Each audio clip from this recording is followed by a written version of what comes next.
दोस्तों, आज से चंद दिनों पहले चैनल पे मैंने एक वीडियो अपलोड किया था कि मेरा स्टूडेंट अभी पिछले हफ्ते ही मलेशिया के लिए रवाना हुआ।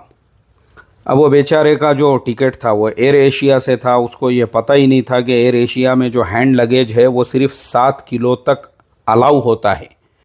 उसके ऊपर अगर आपका लगेज 100 ग्राम भी बढ़ जाता है ना, तो वो उसके लिए आपसे एक्स्ट्रा चार्जेस लेते हैं। और उसके साथ में वैसा ही हुआ। उसका लगेज थोड़ा सा ज़्यादा बढ़ा तो उन लोगों ने उसके जो है 6,000 रुपये उससे ले लिए। हालांकि आदमी जो सस्ती फ़्लाइट होती है वो इसलिए बुक करता है कि भाई सस्ते में सफ़र कर सके। अब इस तरह से अगर उसको 6,000 रुपये लगेज के देना पड़ रहे हैं तो फिर वो चेक इन लगेज जो है उसके साथ में इंक्लूड कर सकता था। मगर चूंकि ये जो सस्ती फ़्लाइट्स होती है ना, ये लोग इसी का फ़ायदा उठाते हैं। उनका धंधा ही ये होता है, हर चीज़ वो बेचते हैं। पानी बेचते हैं, अंदर अगर आपको जो है सीट चेंज करना है तो उसके एक्स्ट्रा चार्जेस लेते हैं, आपकी सीट बदल के दे देते हैं। तो चूंकि वो उनका धंधा है, तो मैंने उस वीडियो में आपको बताया था कि आप लोग सस्ते से सस्ता टिकट कैसे बुक करें। टिकट बुक करते टाइम पे किन किन बातों का आप लोगों ने ध्यान रखना चाहिए। तो अब इत्तेफाक की बात ऐसी हो गई कि मैं ख़ुद अपना टिकट यहाँ पे बुक करते बैठा था और थोड़े दिनों के बाद में मेरा साउथ कोरिया का सफ़र है। तो साउथ कोरिया की टिकट बुक कर रहा था और मैं लास्ट स्टेप तक पहुंच गया था। तो अचानक मुझे क्लिक हुआ कि मैंने 2 रोज़ पहले ही चैनल पे ये वीडियो अपलोड किया हूं। अगर मैं अपने इसी टिकट को रिकॉर्ड कर लेता हूं और रिकॉर्ड करके चैनल पे अपलोड कर देता हूं तो बहुत सारे आम लोग जो है, जिन लोगों को ज़्यादा एक्सपीरियंस नहीं है, जिनका कभी सफ़र नहीं हुआ या जो पहली मर्तबा यात्रा कर रहे हैं, वैसे लोगों को थोड़ी सहूलत हो जाएगी कि भाई प्लेन का टिकट आप सस्ते से सस्ता कैसे बुक कर सकते हो और उसमें अगर आपको लगेज इंक्लूड करना है और क्या क्या फैसिलिटीज़ का आप उसमें इस्तेमाल कर सकते हो। तो इसलिए मैंने कहा चलो अपना ख़ुद का ही टिकट बुक करके आप लोगों को बताते हैं। तो अल्हम्दुलिल्लाह, सबसे पहली बात तो ये है कि मुझे साउथ कोरिया का वीज़ा मिल गया है और उस पर भी मैं अलग से वीडियो आपको बनाऊँगा कि साउथ कोरिया का वीज़ा आपको अगर अप्लाई करना है तो उसके लिए क्या क्राइटेरियाज़ होते हैं, क्या कंडीशंस होती है, किस तरीक़े से वो अप्लाई किया जाता है। और इसी तरीक़े से साउथ कोरिया का जो टिकट है वो हम कैसे बुक कर सकते हैं वो अभी मैं आपको बता देता हूँ। तो देखो, इससे पहले जो है ना, साउथ कोरिया मैं 3 मरतबा जा चुका हूँ। ये मेरा चौथी मरतबा सफ़र है। तो 3 मरतबा का जो मेरा एक्सपीरियंस था, उस एक्सपीरियंस की बुनियाद पे अब मुझे समझ में आ गया हुआ है कि भाई साउथ कोरिया अगर मुझे जाना है तो उसके लिए किस तरीक़े से टिकट बुक करना चाहिए। अब देखो, यहाँ पे ये वेबसाइट को पहले आप देख लीजिए। इस वेबसाइट का नाम है स्काई स्कैनर। ये वो वेबसाइट है जिसके ऊपर मैं आज तक मेरे अपने और दूसरों के इस तरह से 500 से ज़्यादा एयरलाइन के टिकट्स बुक कर चुका हूँगा।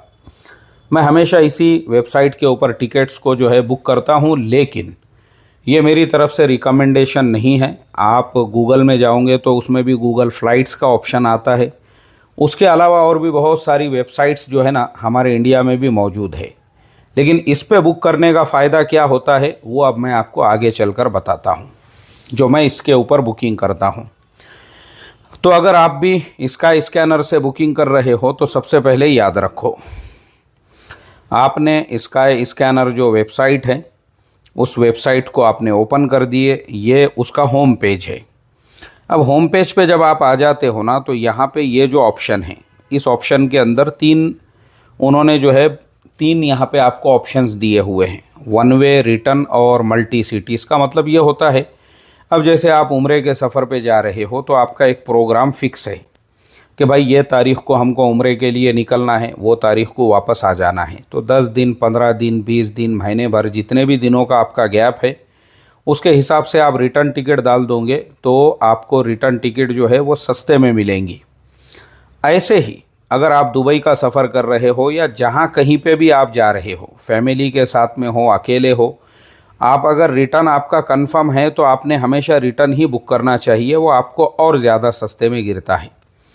लेकिन अगर आपका वहाँ से किसी और मुल्क का भी, जैसे कोई अपने रिश्तेदारों को मिलने के लिए दुबई शारजाह जा रहा है और वहाँ से उन लोगों का प्रोग्राम बन गया कि भाई यहाँ से हम लोग उम्रे के लिए जाएंगे या बस के ज़रिए से जाएंगे, क्योंकि दुबई से भी बस चलती है उम्रे के लिए, तो ऐसे अगर किसी का अलग इरादा हो या सऊदी अरबिया के लिए भी कोई जा रहा है, अब उसने रियाद का टिकट बुक किया लेकिन उसको कंफर्म नहीं है कि वहाँ वो अपने रिश्तेदारों के यहाँ रहेगा, फिर वहाँ रहकर वो उम्रा करेगा और उम्रा करने के बाद जब उसकी वापसी होगी तो पता नहीं वो कहाँ से होगी। तो इसके लिए देखो अपने कन्वीनियंट के हिसाब से आपको रिटर्न टिकट बुक करना है, और नहीं तो वन वे भी आप कर सकते हो। मगर अब चूँकि मैं अपना जो टिकट है वो वन वे ही बुक कर रहा हूँ, तो इसके लिए मैं आपको वन वे ही समझाऊँगा।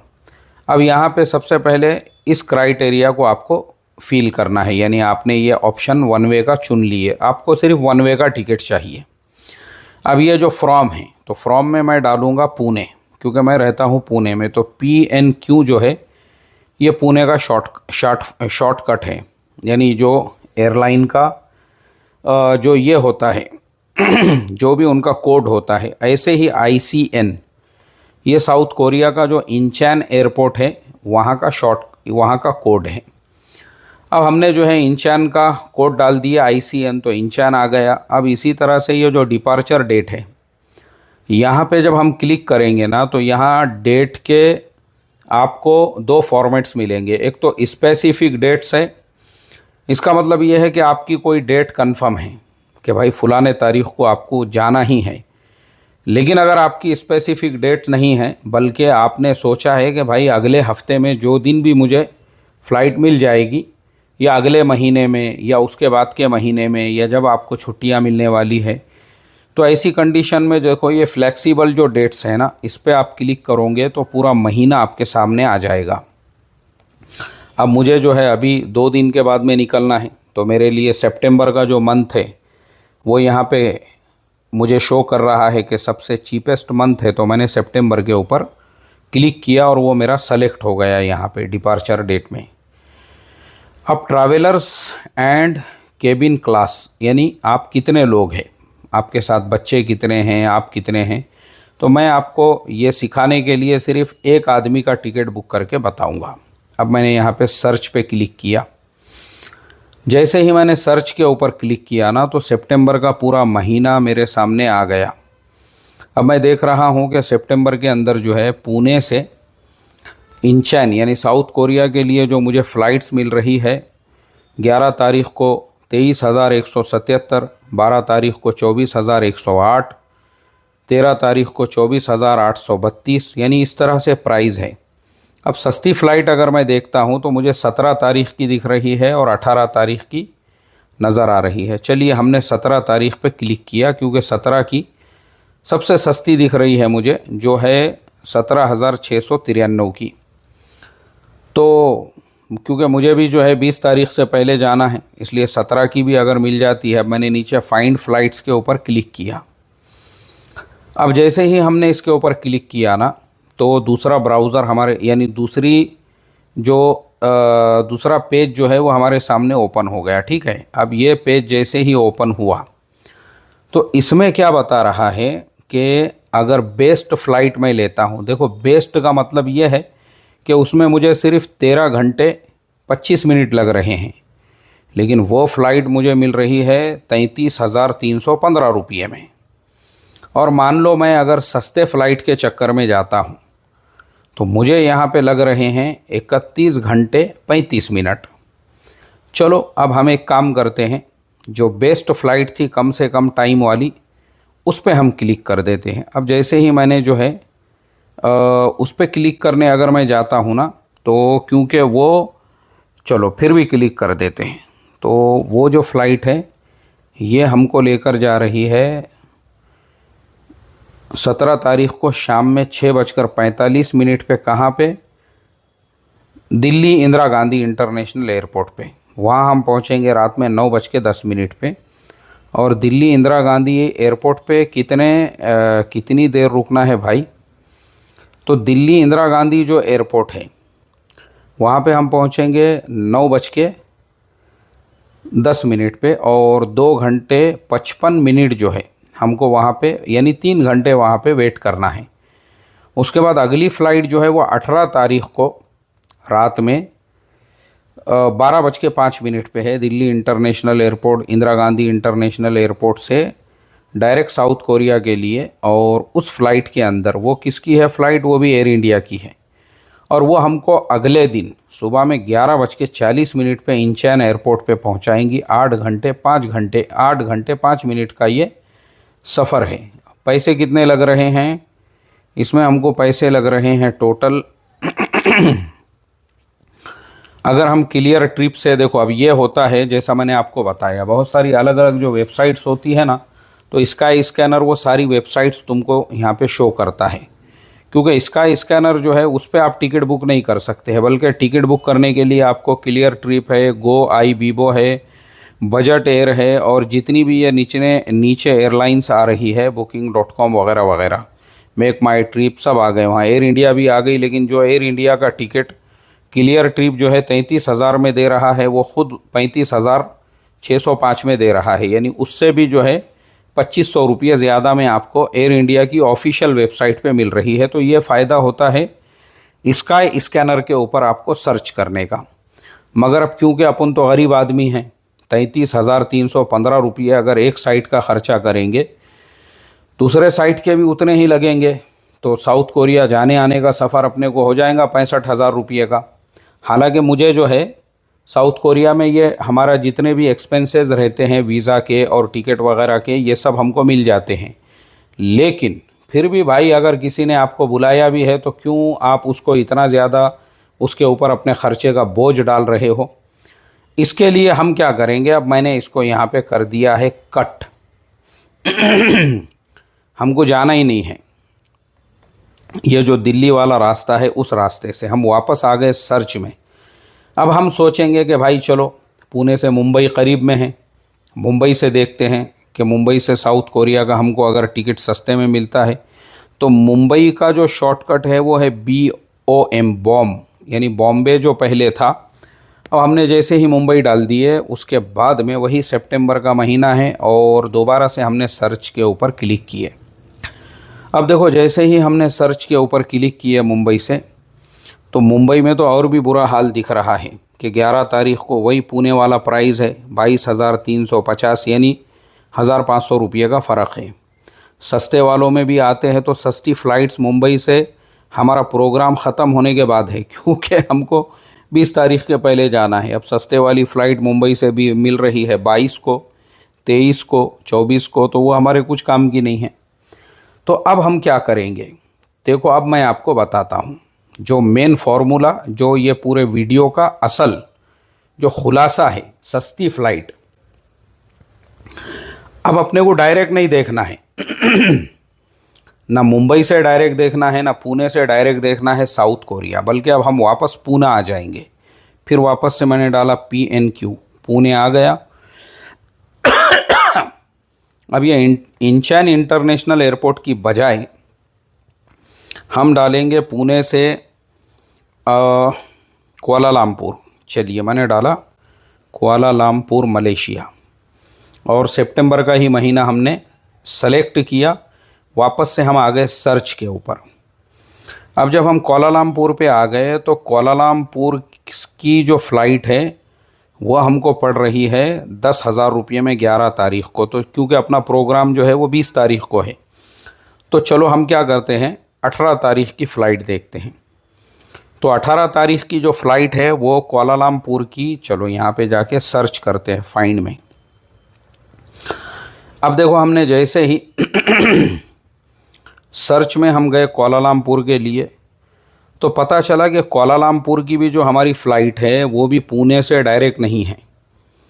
वो मिल रही है 10,000 रुपये में हमको, लेकिन वो फ़्लाइट के लिए भी हमको जो है एयर इंडिया से दिल्ली ही जाना है और फिर दिल्ली से कुआलालंपुर, और हमको लग रहे हैं 9 घंटे।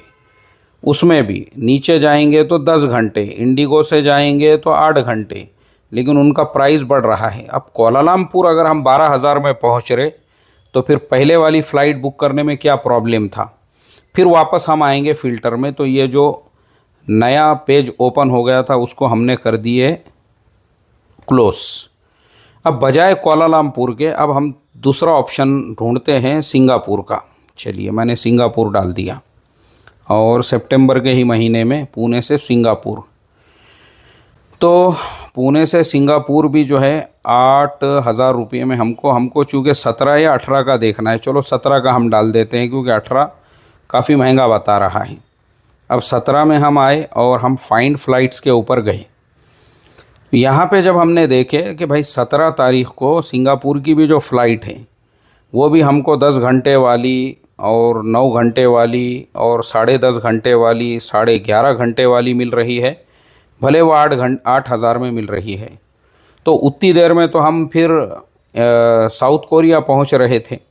अच्छा चलो सिंगापुर से फिर अब अगली फ़्लाइट देखते हैं। चलो ये तो हमको मिल गई सिंगापुर की, ठीक है। चलो 8,000 में सिंगापुर की मिली तो वो महंगी नहीं है, कोई बात नहीं है। लेकिन सिंगापुर से जो है ना अब हम जाते हैं इंचेन डालते हैं, ICN। फिर वापस मैंने इंचेन डाला और वही सितंबर का महीना डाला। तो यहाँ पे जब हम नीचे आते हैं तो क्योंकि हम सिंगापुर को पहुँचे थे 17 तारीख को, तो हमारी ये फ़्लाइट का टाइम क्या है, हम अगर ये पुणे से बुक भी कर देते हैं 17 को, नहीं तो हमारा पूरा टाइम यहाँ पे बिगड़ रहा है।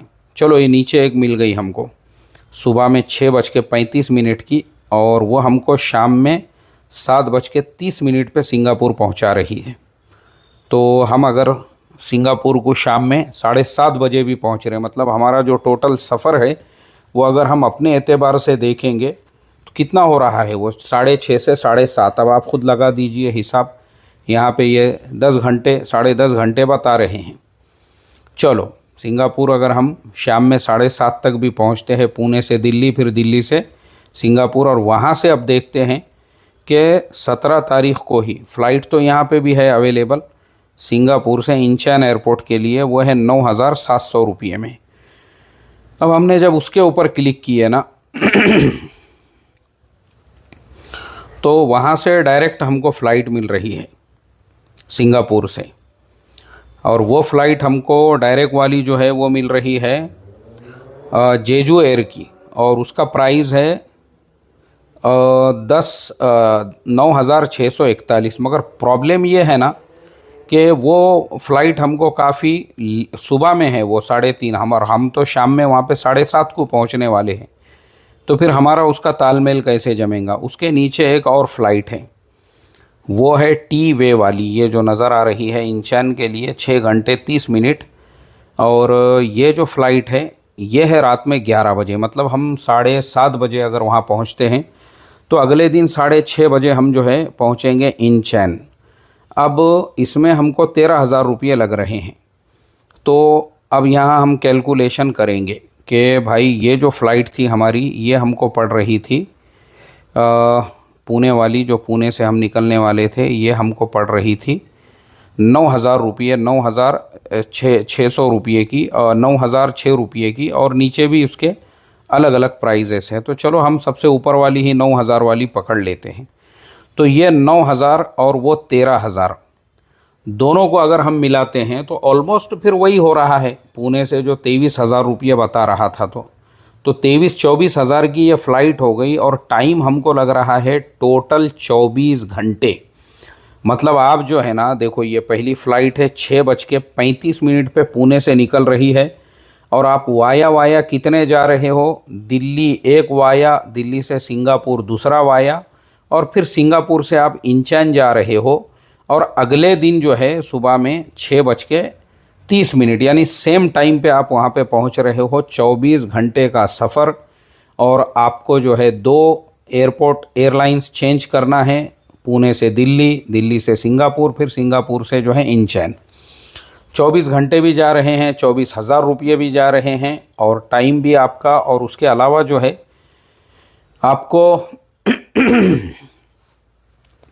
ये जो एयरलाइन है इसके अंदर आपको फिर जो सामान वगैरह है, लगेज की जो कंडीशंस वगैरह है वो वही रहेगी एयरबैग वाली, क्योंकि ये जो सिंगापुर वगैरह से जो फ़्लाइट्स चलती है ऑलमोस्ट वो वैसी ही होती है। अब हम क्या करते हैं, फिर हमने ये सिंगापुर के ऑप्शन को भी यहाँ पे क्लोज़ कर दिए। चलो ये भी पेज को जो है ना हम क्लोज़ कर देते हैं, ये मैंने कर दिया क्लोज़। अब ये क्लोज़ करने के बाद हम आते हैं वापस सर्च के ऊपर, और यहाँ जहाँ सिंगापुर था वहाँ पे वापस हम पुणे डालते हैं, और पुणे की बजाय हम क्या करते हैं, अब बजाय सिंगापुर के यहाँ पे हम डालते हैं बैंकॉक। अब हमने डाले बैंकॉक स्वर्णभूम। अब बैंकॉक स्वर्णभूम एयरपोर्ट यहाँ पे डालने के बाद सितंबर का महीना है और हमने कर दिए सर्च के ऊपर क्लिक। तो देखो ये हमको जाना है 18 तारीख को। तो 18 तारीख की फ़्लाइट यहाँ पे हमको नज़र आ रही है 8,500 रुपये में। हमने उस पर क्लिक किए और हम फाइंड पे जाकर देखेंगे ये डायरेक्ट है या वाया वाया हमको मिल रही है।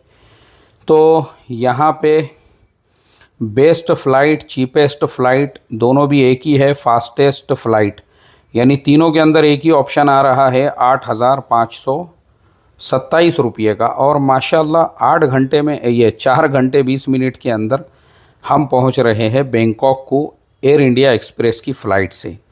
चलो अब हम इसको जो है यहाँ पे ले लेते हैं आगे। तो यहाँ पे और भी ऑप्शन है, गो आई बीबीओ में 8,527, मेक माई ट्रिप में 8,624 और ख़ुद एयर इंडिया एक्सप्रेस की जो वेबसाइट है उस पर भी 8,624 है। इस तरह से अलग अलग वेबसाइट यात्रा.com वगैरह वगैरह। चलो अब इसको हम यहाँ से, क्योंकि अभी हमको आगे की भी फ़्लाइट देखना है, तो बैंकॉक तो हम पहुँच रहे हैं 2:25 पे। फिर वापस सर्च में मैं आ गया और हमको अब बैंकॉक से आगे जो है अपनी फ़्लाइट देखना है स्वर्णभूम से। ये मैंने वापस ICN डाला, इंचेन, और वही सितंबर का महीना मैंने डाला हूँ। अब वो डालने के बाद में तारीख़ हमारी है 18। ये मैंने 18 तारीख़ को यहाँ पे सेलेक्ट किया और उसके बाद में फाइंड फ़्लाइट्स के ऊपर मैंने क्लिक कर दिया। तो देखो अब ये इतनी मेहनत करने के बाद में समझ में आया कि भाई बैंकॉक से जो है ना ये फ़्लाइट अपने लिए वहाँ से भी डायरेक्ट फ़्लाइट है।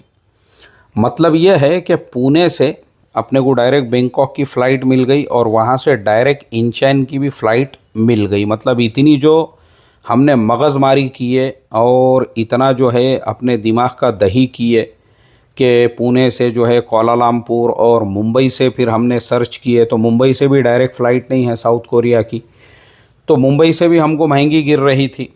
लेकिन वो सारे से बेहतर तो ऑप्शन ये लगा कि आपको जो है, अब देखो यहाँ पे ये एकदम चीपेस्ट ऑप्शन आपके सामने अब आ गया है कि आपको 8,500 रुपये लग रहे हैं बैंकॉक के और वहाँ से 7,000 रुपये आपके लग रहे हैं इंचेन के। मतलब 15,500 रुपये में अब तक जो आपको फ़्लाइट्स मिल रही थी, कोई फ़्लाइट आपको जो है 24 घंटे में ले जा रही थी, कोई फ़्लाइट आपको 18 घंटे में ले जा रही थी, किसी फ़्लाइट में 33,000 रुपये, तो किसी के अंदर जो है आपको 24,000 रुपये लग रहे थे। लेकिन थोड़ी सी मेहनत हमने की है, रिज़ल्ट हमारे सामने आ गया कि हमको जो है पुणे से बैंकॉक, अब देखो अगर मैं मुंबई से भी जाता तो ये तो मेरे 5,000 रुपये टैक्सी के बच गए और जो मेरा टाइम बचा वो अलग से मेरा जो है प्रॉफिट है। अब इस तरह से हम आगे बढ़ते हैं और आगे बढ़ के क्या करते हैं, पहले हमारी जो बैंकॉक वाली फ़्लाइट है वो बुक करते हैं। तो इसके लिए हम गो आई बीबो पे ही जाएंगे, इसी को कंटिन्यू करेंगे। तो एक चीज़ और हमेशा याद रखना, ये गो आई बीबो, मेक माई ट्रिप, एयर इंडिया एक्सप्रेस, यात्रा.com, इनसे और उसके नीचे जो क्लियर ट्रिप है, ये सब जो है ना ऑथेंटिक वेबसाइट्स हैं। इस पर टिकट बुक करने में प्रॉब्लम नहीं है, मगर ये जो बजट एयर है इससे कभी भी बुक मत करना। उसके नीचे जो फ़्लाइट्स नेटवर्क है उससे भी कभी बुक मत करना। trip.com से आप कर सकते हो, उसमें प्रॉब्लम नहीं है। लेकिन हम जो है गो आई बीबो को ही सेलेक्ट करेंगे। अब हमने गो आई बीबो को सेलेक्ट किया।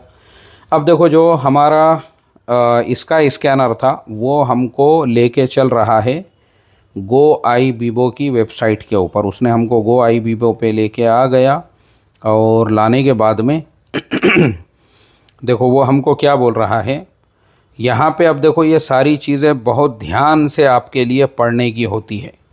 सबसे पहले तो पुणे से बैंकॉक है, नॉन स्टॉप है, 4 घंटे 20 मिनट में ये फ़्लाइट आपको लेकर जा रही है। उसके अलावा पुणे एयरपोर्ट से आपको 4 मिनट में ले जाने के बाद, अब देखो ये जो ऑप्शन है ना यहाँ पे, ये जो मेरा एरो जहाँ पे है, कैबिन बैगेज आपको उसमें भी 7 किलो है और चेक इन बैगेज आपका है 0। ये आपको याद रखना है। उसी के नीचे देखो ये ऐड बैगेज का ऑप्शन है, मैंने उस पर कर दिया हूँ क्लिक। तो यहाँ पे मुझे क्या बता रहा है वो कि अगर आप 20 किलो ऐड करते हैं तो उसके आपको 2500 रुपये लगेंगे। और अगर आप और 25 उसके अंदर जो है ऐड करते हैं तो और ज़्यादा चार्जेस लगेंगे। तो ये हमारे लिए काफ़ी महंगा हो चुका है।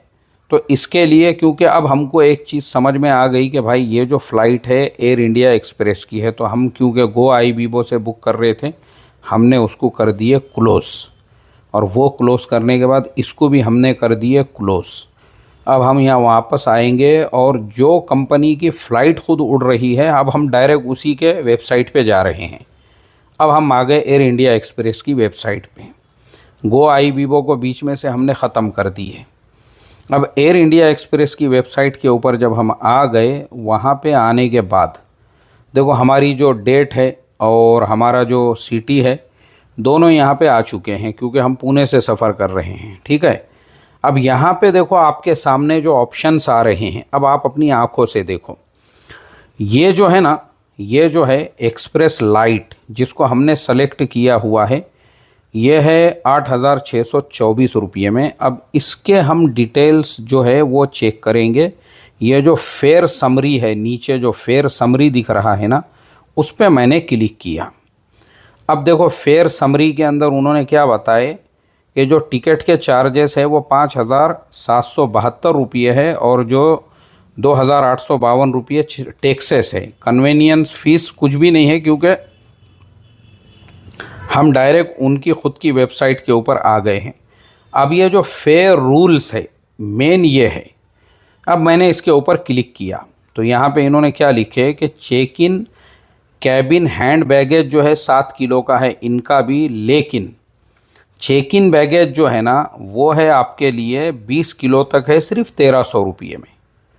आई बात समझ में आप लोगों के? मैं जो 1,300 जब से कर रहा था वो इसीलिए। तो अब हम क्या करेंगे, इसको कंटिन्यू करेंगे।